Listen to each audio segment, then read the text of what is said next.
Hello everyone, welcome to Anant current affairs. और आज हम 10th और 11th ऑफ जनवरी की न्यूज़ आर्टिकल्स को डिस्कस करेंगे। और थोड़ी मेरी तबीयत खराब है, इसकी वजह से मैं कल पोस्ट नहीं कर पाई थी। तो आज हम दोनों ही दिनों का के जो इम्पोर्टेंट आर्टिकल्स हैं उनको हम समझेंगे और अपने इम्पोर्टेंट टॉपिक्स को कवर करेंगे। राइट, जो पहली बार इस चैनल पे आए उनके लिए लाइक शेयर एंड सब्सक्राइब का बटन। तो शुरू करते हैं। पहले आर्टिकल है जो कल न्यूज़ में था फ्रंट पेज पे, अगर आप देखिए तो नेशनल स्पोर्ट्स अवार्ड्स आपको मिल जाएंगे, आप सर्च आउट करेंगे। और ये मल्टीपल चॉइस क्वेश्चंस के लिए काफी ही इम्पोर्टेंट रहता है सभी एग्जामिनेशन में, except civil services. But yes, types of जो अवार्ड जैसे मेजर ध्यानचंद है, द्रोणाचार्य अवार्ड है, and then Dhyan Chand award for lifetime. So the type of awards could be asked. Maybe कि इसमें कौन कौन से लोगों ने क्या जीता वो नहीं पूछा जाता, लेकिन फिर भी अर्जुन अवार्ड्स क्यों दिए जाते हैं, इनका बैकग्राउंड क्या है, हिस्टोरिकल बैकग्राउंड क्या है, वो पूछा जा सकता है। देन द्रोणाचार्य अवार्ड का जो है बैकग्राउंड क्या है, historical background, that could be asked. So इसके accordingly you can prepare your notes so that you would understand about these sports award significance, specifically Major Dhyanchand Khel Ratna Award, Arjuna Awards, Dronacharya Award, and this one Tenzing Norgay National Adventurous Award. So these awards are helpful for you to crack multiple choice questions if they would be asked in a way so that you need to explain why it is important historically. So historical evidence या फिर इनको क्यों दिया जाता है, या फिर अभी तक का जो उनका हिस्टोरिकल बैकग्राउंड है वो पूछा जाता है। That is useful for IAS and other exams के लिए। आपके लिए multiple choice question straight away बन सकते हैं कि मेजर ध्यानचंद किसको दिया गया, तो चिराग शेट्टी और सात्विक सिराज को दिया गया बैडमिंटन के लिए। ये डायरेक्टली आप क्वेश्चंस तो मैगजीन्स में आपको मिलेंगे, वो आपको हेल्प करेंगे। डायरेक्ट क्वेश्चंस अदर एग्जाम्स के लिए एंड सिविल एस्पिरेंट्स के लिए इनके अवार्ड्स का सिग्निफिकेंस इंपॉर्टेंट है। यहाँ पे आपको ये दिख रहा होगा, triumph over over odds, applause greets para archer Sheetal Devi as she walks up to the receive her Arjuna award. तो ये एक बहुत ही इंपॉर्टेंट अवार्ड है जिसमें शीतल देवी जी को पैरा आर्चर के लिए अवार्ड दिया गया। दैट इज वेरी इंपॉर्टेंट, आप इसको ऐड ऑन कर सकते हैं अपने नोट्स में। उसके बाद आते हैं pro India Tobgay set to be Bhutan PM second time.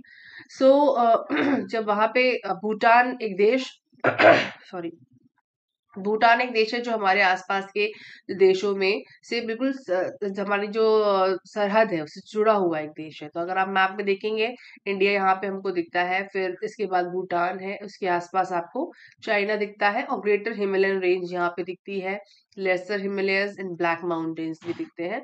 और वैसे भी सामरिक दृष्टि से भी काफी इम्पोर्टेंट देश है। साथ ही साथ इनसे हमारा अभी हाल फिलहाल कई सारे लेटेस्ट पैक्ट हुए हैं और पहले हिस्टोरिकल पैक्ट्स भी है। तो आप इसकी जो जोग्राफिकल कवरेज है उसको जरूर चेकआउट करें, नोट्स बनाएं, क्योंकि कौन सी नदी कहाँ से उठती है, कहाँ निकलती है, कहाँ उसका एंट्रेंस है।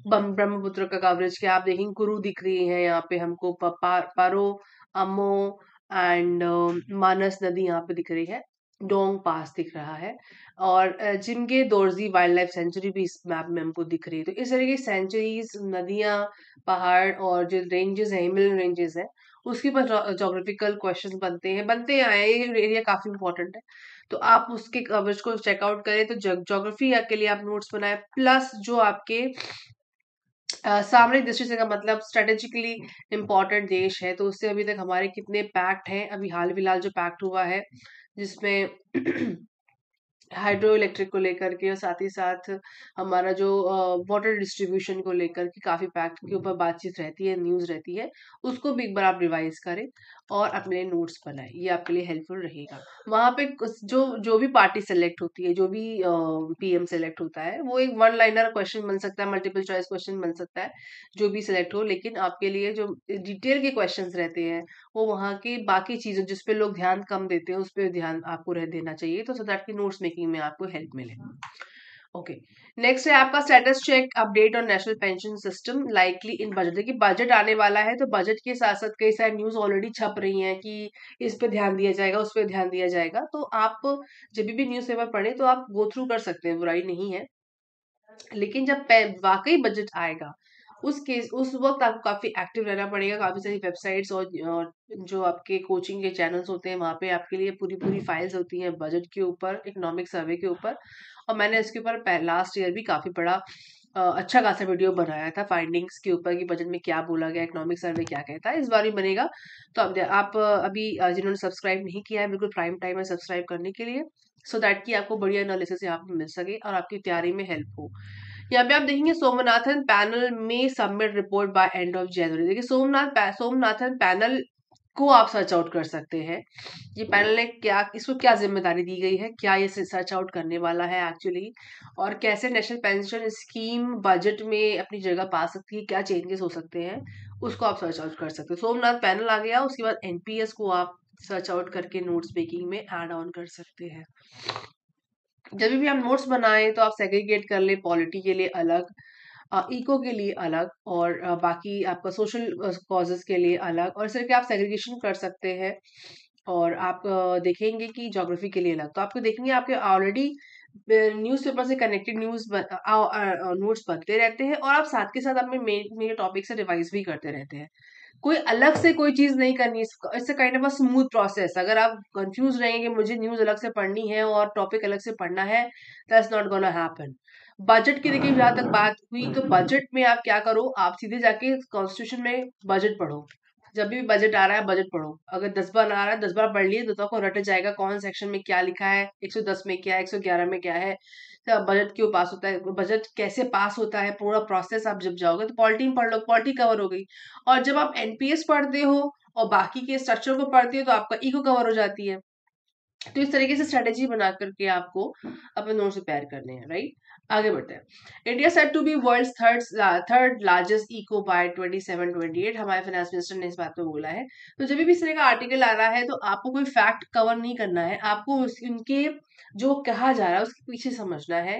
ये आपकी मेंस राइटिंग में हेल्प कर सकता है। अगर आपसे पूछा जाए कि how could you say that India could be world's third largest eco by 27-28, how can you say that, अगर हाउ लगा दिया जाए तो आपको उसको जस्टिफाई करना पड़ेगा एनालिटिकल लेवल से कि मैं ऐसा क्यों कह रही हूँ।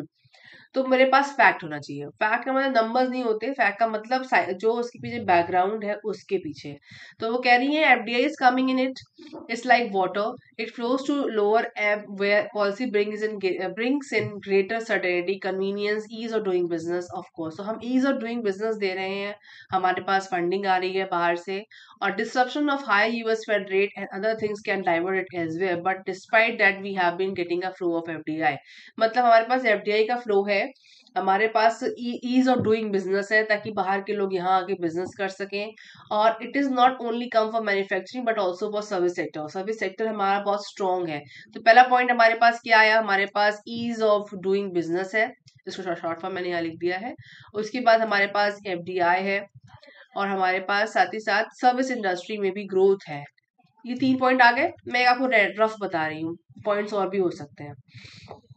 यहाँ लिखा है direct benefit transfer, financial inclusion and digital payment. तो हमारे पास दूसरा आ गया डिजिटल पेमेंट। हमारे पास डिजिटल पेमेंट है जिससे लोग काफी, डिजिटल पेमेंट तो काफी वाकई काफी इनहांस कर रहा है, लोग यूपीआई यूज करके अब कैश ट्रांसफर ऑलमोस्ट मिनिमाइज होता चला जा रहा है। तो यूपीआई का यूज करते जिससे हमारा जो ट्रांजेक्शन क्विक होता है, जितना ट्रांजेक्शन क्विक होगा उतना ही हमारी इकोनॉमी के लिए बेटर होगा और उसे ट्रैक करना आसान होगा, राइट। फाइनेंशियल इंक्लूजन में मतलब सभी लोग, हर दर्जे के लोग अब मुख्य धारा में आ रहे हैं।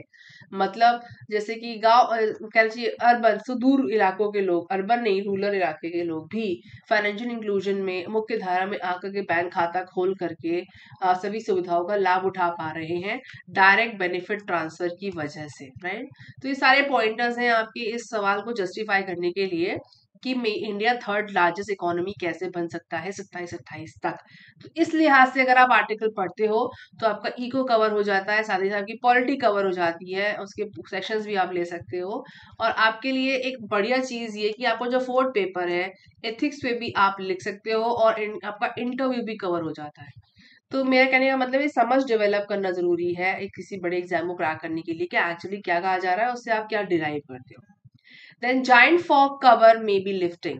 अब ये ज्योग्राफिकल क्वेश्चन है जहाँ पे फॉग के बारे में कहानी है पूरी। कि जो northerly winds have broke spell that began setting on Xmas Eve. तो नॉर्दर्ली और सदर्ली विंड्स में जब ज्योग्राफी में हम पढ़ते हैं वो आपको टॉपिक रिवाइज करना है यहाँ पर। उसके बाद जो ये फॉग बेल्ट दिखाई जा रही है, fog cover 8:30 p.m. on January 2nd extend from Pakistan north east India and as far as south as Gujarat. तो फॉग के ऊपर जो एनवायरमेंटल हैजार्ड्स वाली सिचुएशन है उसको कवर अप करना है। साथ ही साथ ये कहाँ पर है, टेम्परेचर कहाँ दिख रहा है हमको, लुधियाना, अमृतसर, दिल्ली, प्लेन से पटियाला, अम्बाला हिल्स।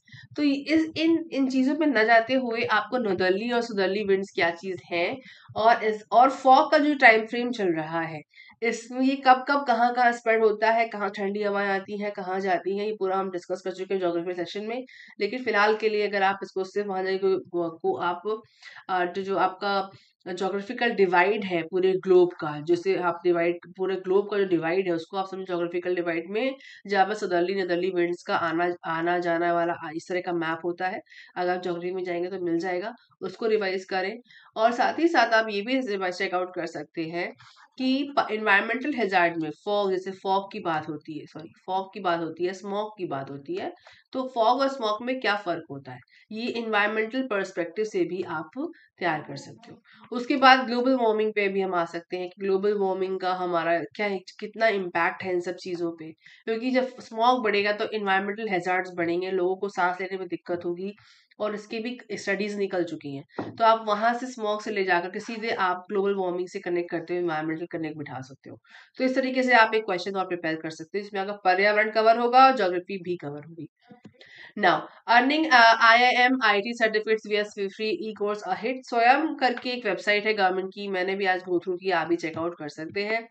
स्वयं जो प्रोग्राम है काफी सक्सेसफुल रहा है, जिसमें NTA national testing agency exam conduct करवाती है, जिसमें बड़े बड़े इंस्टीट्यूशंस IIMs और बड़े बड़े संस्थानों के प्रोफेसर्स कोर्स कंडक्ट करा रहे हैं। चार्जेस लगते हैं एग्जाम्स के लिए, चार्जेबल है, फ्री ऑफ कॉस्ट नहीं है, लेकिन उसका एक्सपोजर बढ़ रहा है। तो गवर्नमेंट ने इसको छापा, तो आपको पता होना चाहिए कि स्वयं प्रोग्राम क्या है और स्वयं प्रोग्राम में एक्चुअली क्या बेनिफिट्स है, और सबसे इंपॉर्टेंट चीज यहाँ पे लिखा हो क्रेडिट विया फ्री ई कोर्स, मतलब क्रेडिट्स के आधार पर आप कोर्स कर सकते हैं। ये क्या टेक्नोलॉजी है कि क्रेडिट्स के आधार पर कैसे, तो ये अगर जिनको नहीं पता है वो आप गो थ्रू कर सकते हैं। स्वयं प्रोग्राम आप गूगल पे सर्च करें, आपको मिल जाएगा। आप नोट्स मेकिंग में इसको जरूर ऐड करें, आपके मल्टीपल चॉइस क्वेश्चंस के साथ साथ आपके एजुकेशन वाले सेक्शन में GS2 में भी इसको कवर कर सकते हैं, पॉलिटी वाले सेक्शन में, और GS3 में भी जा सकता है। अगर सेक्शंस आएंगे लॉ यूज हो रहा है तो एजुकेशन वाला जो लॉ यूज होता है तो आप GS2, अदरवाइज GS3 में इसको आप यूज कर सकते हैं कि इस तरह से हम अपनी इकोनॉमी को एक्सपेंशन दे रहे हैं, एजुकेशन में कवरेज बढ़ा रहे हैं, एजुकेशन में इम्प्रूवमेंट है, इसकी बेनिफिट से होगी। इस प्रोग्राम ऑनलाइन कोर्सेज है।